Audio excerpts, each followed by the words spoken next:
For the bigger picture, Mish Schneider is with us, Chief Strategist at MarketGauge.com. Good to see you, Mish. We're hitting some new highs, at least in some parts, right? Tell me about how you react to this kind of market. How do you feel about it? Well, Nicole, we have talked so much about small caps for the last couple of years and the incredible underperformance with the consumer, also retail sector underperforming along with transportation and the regional bank sector. Really, these were the major components of my economic modern family in a range. And now that has all madly reversed. So for the family, it's cheerful and wonderful. And with IWM now getting close to where it broke down from back in January of 2022, maybe we're getting a little bit lofty. That doesn't necessarily mean a top, but this move has been explosive. We could see some kind of a correction. And I think Granny Retail, basically, I call her Granny, just woke up today. The retail sales numbers were okay, but it's really following a trajectory of expectation of lower interest rates, and all of these inside sectors will benefit if that does indeed happen. Yeah, and I know you're keeping a keen eye on a few things, what the Fed may or may not do, anything pertaining to the elections, right? Let's start with the elections. I mean, obviously we had a big weekend. The bettors are making their bets this week pertaining on who's going to be the winner of the election. How are you positioning portfolios? What are you thinking here? Well, I try not to necessarily position based on assumptions of an election because look what happened in 2016. Pretty much a week and a half before the election came that big story about Trump, and I grabbed them by the you-know-what, and it looked like Hillary was going to be the shoo-in, and then James Comey came out about the email server, and that was the end of her. So you just never really know. Right now, obviously, it looks very much like it's in Trump's favor. His choice of Vance also adds basically a lot of the things that he's been talking about with Bitcoin. And so those are the sectors that we've been in anyway. So we're happy because of these stories today. The question is going to be, can they sustain? So I like to go back and trade off of really basically the fundamentals that we've talked about, which is these inside sectors showing the possibility of a soft landing, maybe. And then the individual sectors, I mean, no surprise to me that crypto would start taking off even before this happened. Yeah, let's talk about crypto. I mean, since you opened that, crypto, people wanted it back to 75. They were holding 65 only to see it drop below 60 and, started really scratching their heads. And now the risk on trade was back. It was up 10% a couple of days ago. And it's doing quite nicely. And other things are up to crypto.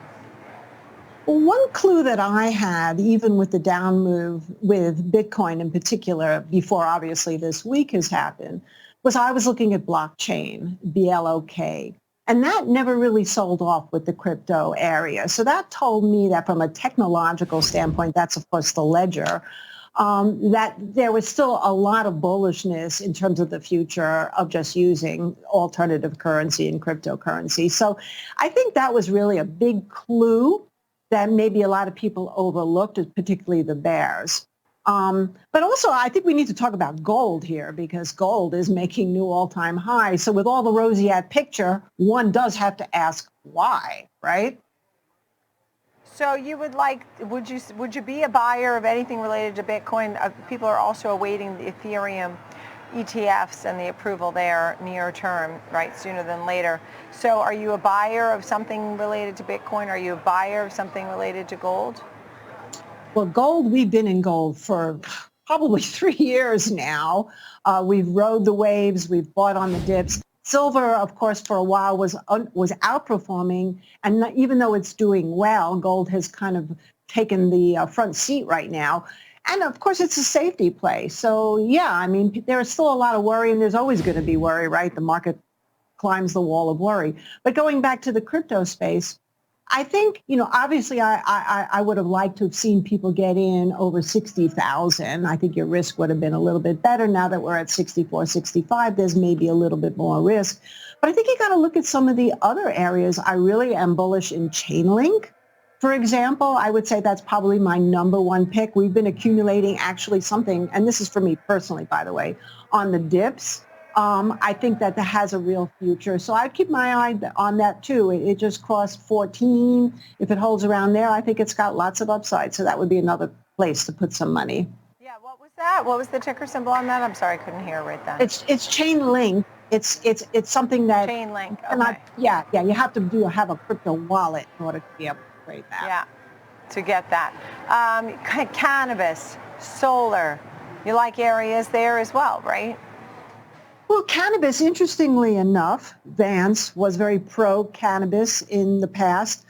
But what's happening in cannabis really has nothing to do with the oncoming election. On Monday, actually, I think is the deadline for whether or not they're going to be rescheduling cannabis.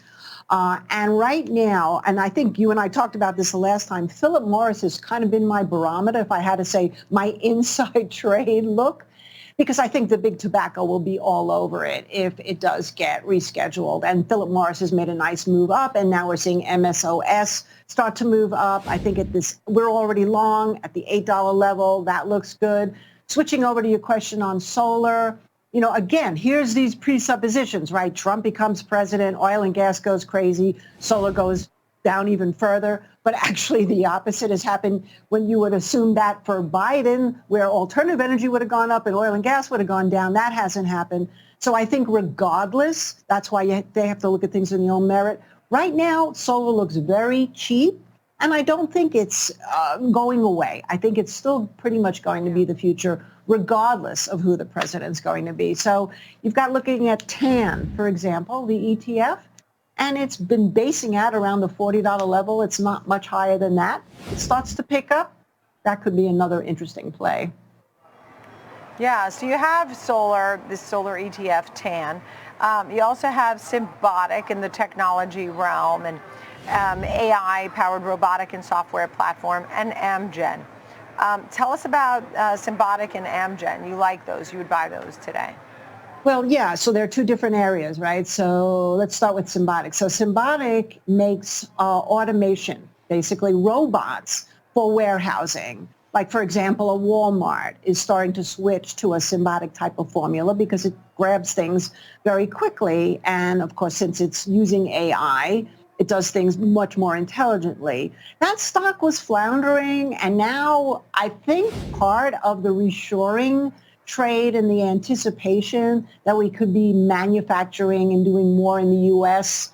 Certainly, if there's a Trump presidency, people are feeling that way. That thing has just really taken a nice pop. And you have the chart up right here. If you look, you can see how much support there was at lower levels, and it's popping from there. Amgen, I like biotech. I've liked biotech for a while. That thing took off. Amgen, of course, has already been trading really well. And there's a couple of names in there, too, if you don't like big momentum stocks. I would be looking at Pfizer, Regeneron looking kind of interesting. So there's a couple of areas there for people who want to play in the biotech space.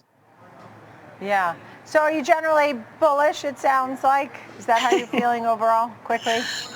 Well, I think I'm the classic trader, right? I always worry. I get up in the middle of the night and check the markets. So there's always that worry. And seasonally, there's been talk that actually tomorrow, July 17th, often is the peak for the markets. August is not always a good month. And anything, of course, can happen. We still have a lot of risks out there, geopolitics being probably the number one risk.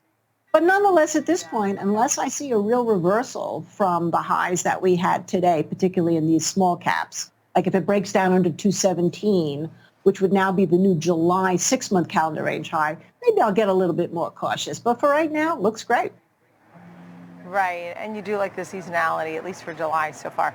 Thank you. Mish Schneider, marketgauge.com. Good to see you, Mish. Thanks.